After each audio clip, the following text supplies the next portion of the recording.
oppose.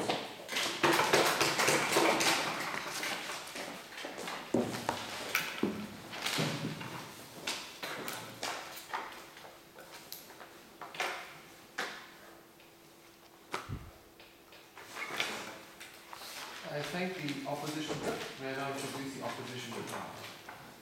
From the get-go, Mr. Speaker, we have told you that principally we should uphold the idea of, again, minority protection. We told you that these minorities can be in multiple ways. It can be the people who will be subjected to these attacks coming from these people arguing for authoritarian regime. It can be the people who will be not invited to the power struggle of these authoritarian regime. It can be anyone basically in our society in a particular manner because, again, authoritarian regimes don't work in a constitutional way, don't work in the ways that we operate, Mr. Speaker. We told you that whether transition occurs or not, this is a detrimental thing towards the minorities. The only way that they tried to cope with this idea was by arguing Nazis are also minorities. Criminals are also minorities, Mr. Speaker, but that does not mean that you deserve the same rights and same voices. We think that when certain minorities are spiteful, harmful, hateful, and incites violence in our society, we told you from the get-go, no, your idea does not prevail. Having said that, let's discuss three different questions in today's debate. First, characterization of authoritarian regime. Trying to run away, arguing Singapore, Singapore. Singapore, no. On the second level, let's talk about the harm towards democracy in the cases actually transition occurs, in the cases transition does not occur, but still, how our political scene much gets hampered. But before that, one contradiction. Prime Minister says we can always reverse. Government whip says, yes, we concede that it does not reverse. Really no idea what they're talking about. But let's talk deeper into that authoritarian regime. They say base case scenario is Singapore. We can concede to that. But what we have numerous told you was, most of the states started as Singapore. We told you that Russians have been again much less authoritarian, now becoming more authoritarian. We told you Syria and North Korea are the worst case scenarios. And again, this exacerbates because once you get power, I told you in my second speech that at the end of the day, these people consolidate power and concentrate power, and there's no accountability left for the citizens. That's why you don't lose, especially if you concede that there's no reversibility. But furthermore, the problem of their side was they had a ridiculous idea that in order to retain power, they don't oppress. I told you in my speech, to retain power Bashar al-Assad, to retain power Kim Jong-il, to retain power Mubarak. We told you numerous examples throughout our entire speeches, but they seem to not know about anything in reality. Sad thing, international relations, well, a debate topic. Let's really talk about then what happens when these transitions does not occur. When transition does not occur, we told you that this tantamount into hate speech. Because the existence of a political party that tries to crowd out others, the existence of a political party, real life example, Nazis were elected with the slogan of I hate Jews, are again tantamount to that of hate speech, tantamount to that of again unconstitutional ideas, because at the end of the day, it brings about tangible security breaches, it goes against potential security breaches, and disrupts individual peace, especially for the minorities. No response whatsoever. The only response they told us was a one-dimensional idea, fine, people will not choose. But again, we tell you, even if people don't necessarily choose, allowing this voice in the society is still harmful, and therefore their side lose. But their second contradiction was this: we have full information coming from their side, and then government whip again contradicting themselves, saying we don't know about the future. Okay, let's say we don't know about the future. The difference between our side and their side is this: on our side, we have 4 to 5 years later something called re-election, and they are not reversible, and that's the real distinction in this debate. Because given that they don't have accountability, we don't think it's a good idea to give it. So let's talk about when transition actually occurs. Persecution, Mr. Speaker. We told you numerous rich examples and rich analysis coming from the first and third that when transition occurs, free from want and free from fear goes away. No response whatsoever, other than, oh, you might not change, a very soft case coming from them. But the real danger we told you was, it's not reversible, Mr. Speaker. We told you when consolidation of power occurs, the only way to reverse it is often thousands of deaths, often warfares, civil wars. We told you that's not a good thing. Then they tell us, well, we can reverse it.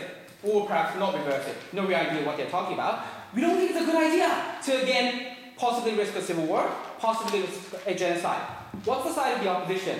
If it is nothing that we don't know about, we are fine to allow the voice. If it is a stupid idea, we're fine to allow that voice. If it's a meritful idea, we are okay to allow that voice. If it's a harmful, hateful, and spiteful poison, they will only poison our society, they will only detriment our minorities, and going to deal further harm to the society. No reason to allow that voice. Happy to oppose. I think the opposition replied. May I now introduce the government reply?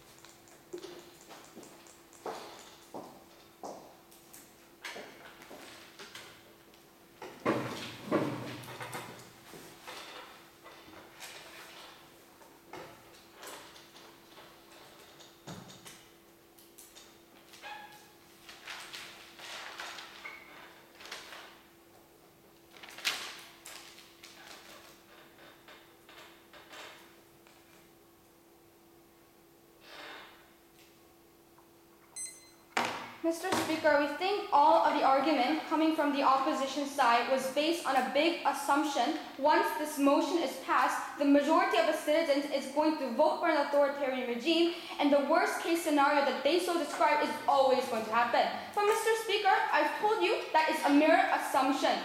Just because we allow the citizens to have the right to vote to an authoritarian regime, there is no guarantee that the majority is going to opt into an authoritarian regime. Because what we told you is, if you know that the authoritarian regime is bad, the citizens also know it. Why? Because we see in TV, we also see in newspapers what North Korea, Syria, and Russia, the worst case scenarios that you so described, did. And we think the reasonable citizens in a democratic nation, if they're so concerned about the situation, even if they have the choice, even if they have the right to choose, they're not going to opt into it. Which means the harm that you've so talked about is not going to happen, Mr. Speaker. However, Mr. Speaker, we actually came up with a unique benefit that the motion only allows. What is that benefit? The virtue of allowing our citizens to have wide spectrum of choices, the virtue of our citizens to have comparisons among democracy and other type of regime, Mr. Speaker. Because what is that unique? What is the unique benefit? Because then we are allowing our citizens to make that value judgment, not the government, Mr. Speaker. We are allowing our citizens to maximize their reasonable calculations, their own rationality, and we are actually giving them the chance to self-actualize by making them to compare what kind of regime they want by giving them the choices. See, you can choose an authoritarian regime, a democratic regime. What do you want? And by comparing them, they actually, by calculating, but really they are better able to self-actualize what they actually thought about the benefit. But Mr. Speaker, the harm that the opposition is actually giving is when you actually limit the right of the citizens, when you actually limit the choices of what kind of regime that they are able to live in, you're actually limiting the right to self-actualize, because you're limiting the comparisons, because now citizens do not have any comparison to compare democracy into. They only think democracy is bad. They don't have a chance to self-actualize. They don't have a chance to maybe think maybe authoritarian regime might be good for me, Mr. Speaker. Well, and secondly, Mr. Speaker, we think their burden in this clash was to actually rebut to or engage in our stance and say, why is it bad? Why? They somehow easily engaged to us, and they said, but we don't like having some bad ideas coming out because it's harmful, because sometimes people might get hurt. But Mr. Speaker, all two consecutive speakers in the government side engaged in this, and we've actually told you about the virtue of having sometimes harmful ideas in the society. The reason we still legalize and we still allow Eminem and 50 Cent to sing these harmful songs is only once we get to hear these harmful songs, we know the bad consequences, and you come up with good ideas to actually rebut and fight off and secure the good ideas, Mr. Speaker. We have already given you the unique benefit of having wide range of ideas, regardless of whether it's good or bad, Mr. Speaker.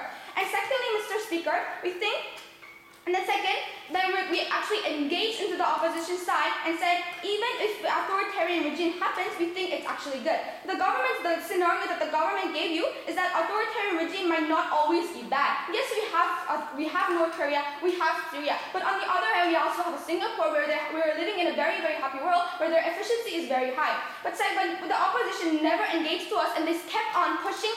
They kept on pushing their worst case scenario, which is Nazi, North Korea.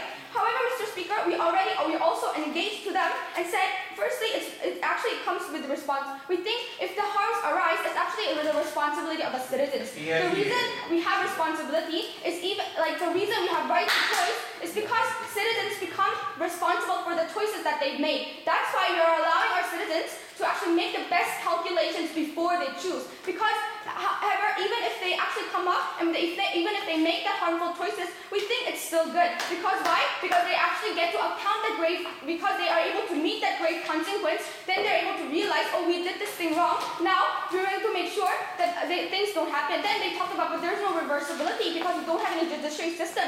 But Mr. Speaker, the Nazis never gave up. The Nazis didn't they go because they did not have a judiciary system and other branches? No, they still went out because the citizens actually ousted them. It was the citizens who patrolled them, Mr. Speaker. And hence, because of all of these reasons, we're very proud to propose.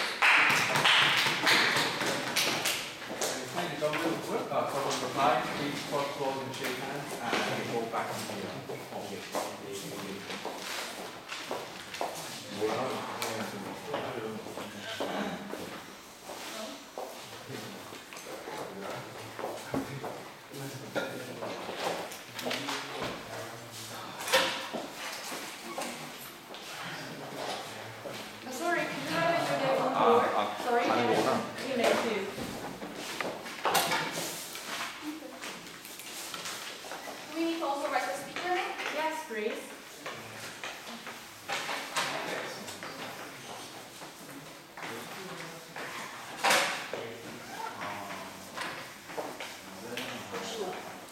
Sure.